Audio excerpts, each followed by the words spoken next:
सर्वप्रथम मैं धन्यवाद देना चाहूंगा आप सब लोगों को, कितनी बड़ी संख्या के अंदर कांग्रेस का कार्यकर्ता आज यहाँ पे इकट्ठा हुआ है। कांग्रेस वो पार्टी है जिसने इस देश को आजादी दिलाई और आजादी की लड़ाई लड़ते लड़ते इस देश को यहाँ तक पहुंचाने का काम किया, वो कांग्रेस पार्टी। आज कांग्रेस का दिया हुआ सब कुछ लेने के बाद ऐसे प्रधानमंत्री हमारे बने हैं जो ये कहते हैं कांग्रेस ने 70 साल में क्या दिया। सबसे पहले मैं कहना चाहूंगा कांग्रेस सरकार ने वो लोकतंत्र दिया है जो आप जैसा व्यक्ति भी इस देश का प्रधानमंत्री बन सकता है, कांग्रेस की देन। जिस हवाई जहाज में उड़ रहे हो वो कांग्रेस की देन है, जिन गाड़ियों में चल रहे हो वो कांग्रेस की देन है, जिन सड़कों में चल रहे हो वो कांग्रेस की देन है। और आपने हमें ऐसा मुख्यमंत्री दे दिया पर्ची से जो थानों में जाके सिपाहियों की हाजिरी भर रहा है, ये आपकी देन है, ये बीजेपी की देन है। इतिहास में आज तक ऐसा मुख्यमंत्री कभी नहीं बना होगा जो थानों में जाके सिपाहियों की हाजिरी भरता। और हाजिरी भरने के लिए तो आप लोगों ने इतनी बड़ी ताकत दी है मुख्यमंत्री को, लेकिन थानेदार की कुर्सी पर बैठ गए। लोग सोचते हैं कि हमने मुख्यमंत्री बनाया है, थानेदार बनाया तो उसकी कुर्सी पे जाके बैठ गए। ये हालत है लोगों की। कभी कुछ बोल जाते हैं। जब इनका पहला इंटरव्यू था तो पत्रकारों ने पूछा इनसे कि आपकी प्राथमिकताएं क्या है, तो बोले हमारी प्राथमिकता महिला अत्याचार और भ्रष्टाचार है। ये इनके खुद के वर्ड है। जिनकी शपथ ग्रहण में प्रधानमंत्री को मुख्यमंत्री संबोधित कर रहे हो, जो 450 सिलेंडर देने की जगह 150 रुपए में सिलेंडर देने की बात करता हो, और यहाँ हमारे बीच में रंधावा साहब मौजूद है। एक बहुत जबरदस्त नारा है, सब लोग जानते हैं, पूरा सिख समुदाय जिसके लिए एकत्रित रहता है। बोले सो निहाल सत श्री अकाल, कह रहा है सत सत अकाल। धन्यो भाई, धन्यो तेरे प्रभु को। ये हालत इस सरकार की। पहले मुख्यमंत्री नहीं बना, फिर मंत्री नहीं बने, फिर डिपार्टमेंट नहीं मिले, अब डिपार्टमेंट मिल गया तो स्टाफ नहीं मिल रहा है अब तक। और क्या कह रहे हैं कि 100 दिन में कार्य योजना बना रहे हैं, 100 दिन की। राजस्थान का नक्शा पलट देंगे।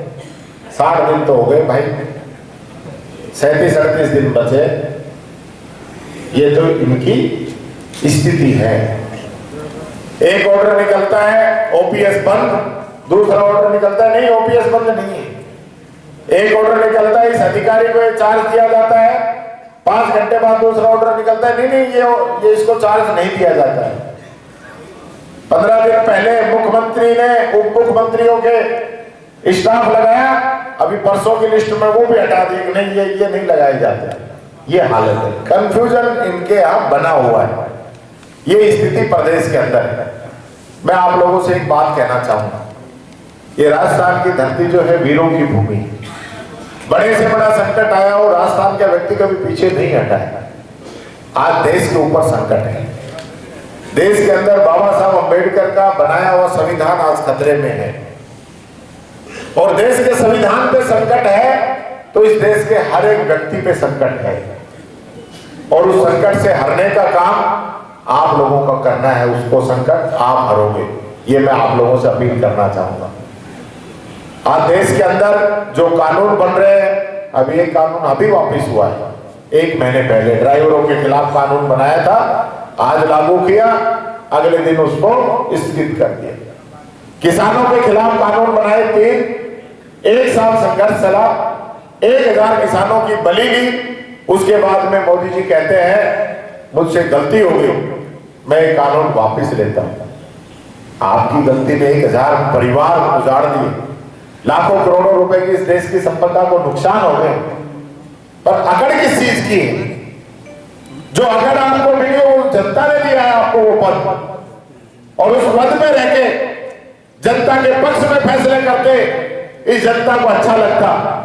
कांग्रेस की सरकार थी, बुढ़ानिया जी शायद उस समय एमपी थे, योजना आप लोगों के लिए लेके आए, आरटीआई आई, आरटीई लेके आए, राइट टू फूड लेके आए कि गरीब भूखा नहीं सोना चाहिए। राजस्थान की सरकार ने 25 लाख का चिरंजीवी बीमा दिया, आज वो स्कीम बंद कर दी है और कह रहे हैं कि हमने आयुष्मान योजना लागू कर दी है। सिर्फ 55 लाख परिवारों को मिलेगा इस योजना का लाभ, और वो भी 5 लाख का, और वो भी चुनिंदा हॉस्पिटल्स के अंदर। क्यों भाई, इस राजस्थान की जनता ने आपका क्या बिगाड़ दिया जो आपकी इतनी अच्छी योजना आपने बंद कर दी? लेकिन इनकी मंशा सही नहीं है। ये बात करेंगे राम की, भगवान की। मैंने इनसे कहा, मैंने विधानसभा में भी कहा, मैंने कहा टीकाराम जूली के तो नाम में ही राम है, बीजेपी का जन्म नहीं हो उससे पहले तो मेरे नाम में टीकाराम आ गया था। और भगवान राम को तो सभी धर्मों के लोग याद करते हैं, सुमरते हैं, उनकी पूजा करते हैं, क्योंकि भगवान श्री राम मर्यादा पुरुषोत्तम थे। आप उनके नाम पे वोट मांग रहे हो। रामलला के दरवाजे सबसे पहले किसी व्यक्ति ने खुलवाए थे तो राजीव गांधी जी थे, उन्होंने पूजा शुरू करवाई, लेकिन कभी इस चीज का राजनीतिक फायदा नहीं उठाया। ये लोग भगवान राम के नाम पे राजनीतिक रोटियां सेक रहे। हमारे शंकराचार्य जो धर्म के सबसे बड़े हमारे मठाधीश होते हैं, उन्होंने एक बात कही कि भगवान जिस मंदिर के अंदर विराजते हैं वो मंदिर उसका शरीर है, और जो मूर्ति है वो उसकी आत्मा है, और जो उसका शिखर है वो उसका सर है। हम अधूरे मंदिर के अंदर प्राण प्रतिष्ठा करा रहे हैं, इस चीज के विरोध में है, वो कोई मंदिर के विरोध में नहीं है। और कांग्रेस भी कोई किसी प्रकार इनका विरोध नहीं कर रही। विरोध इस चीज का है कि इसका राजनीतिक रूप से आप चुनाव के लिए इसका उपयोग कर रहे हो, भगवान श्री राम का। मैं आप लोगों से एक बात कहना चाहूंगा, समय निकल जाएगा, बाद में मौका आपके हाथ में नहीं आएगा। आपको कितना बेवकूफ बनाने की कोशिश की। इन्होंने कहा ना कि मैं 100 दिन के अंदर काला धन लेके आऊंगा, नहीं लाऊं तो किसी भी चौराहे पे टांग देना। कहा था? कोई टांग सकता है क्या? 10 साल होगी 100 दिन की जगह पर। 2 करोड़ युवाओं को रोजगार हर साल दूंगा, दे दिया। 15-15 लाख खाते में डालने की बात करते थे, डीजल पेट्रोल रसोई गैस सस्ता करने की बात करते थे, 55 से 100 पहुंचा दिया, 60 से 110 पहुंचा दिया, 350 का सिलेंडर 1200 तक पहुंचा दिया। ये लोगों की हालत है। सिर्फ और सिर्फ झूठ की राजनीति कर रहे हैं और हम पे राज कर रहे हैं। आने वाले समय में ये लोग अगर सत्ता के अंदर रहे तो आपका बेटा, जिसके लिए आप सपने देखते हैं, जिसके लिए आप ये सोचते हैं कि मेरा बेटा नौकरी के अंदर जाएगा, इस देश की सेवा करेगा, इस समाज की सेवा करेगा, आज के उस आपके बेटे के हाथ इन लोगों ने काट दिए हैं। अग्निवीर योजना लेके आए हैं, जो 17 साल में आपका बेटा भर्ती होगा और 21 साल में रिटायर होकर आपके घर आ जाएगा। ये बात मैं आप लोगों को बताना चाहता हूं। पंजाब के अंदर अग्निवीर शहीद हो गया, घर वाले इंतजार करते रहे, पूरा गांव पूरा कस्बा इकट्ठा हो गया कि सेना की टुकड़ी आएगी, सलामी दी जाएगी, तिरंगा मिलेगा, परिवार को पेंशन मिलेगा, पैकेज मिलेगा। कोई नहीं आया, कुछ नहीं मिला, पता चला कि वो अग्निवीर है। क्या अंतर रह गया उस बच्चे के अंदर जो सेना के लिए, इस देश के लिए बॉर्डर पे खड़ा है, बराबर की सीधे पे गोलियां खा रहा है, उसका पैकेज अलग और दूसरे व्यक्ति का पैकेज अलग। हमारे बीच में बंटवारा कर दिया इन लोगों ने, हमारे बीच में बंटवारा कर दिया। आज हिंदू को मुस्लिम से, एससी को जनरल से, आप हरियाणा में जाके देखोगे तो जाट को नॉन जाट से, झारखंड में, छत्तीसगढ़ में जाके देखोगे आदिवासी को नॉन आदिवासी से, उत्तर प्रदेश में जाओगे तो हिंदू मुस्लिम की बात मिलेगी। मणिपुर के अंदर किस प्रकार से 2 समुदायों को लड़ा रखा है। ये बात कोई एक जगह की नहीं है, सभी जगह इस देश के अंदर इन लोगों ने बंटवारा करने की साजिश रची है।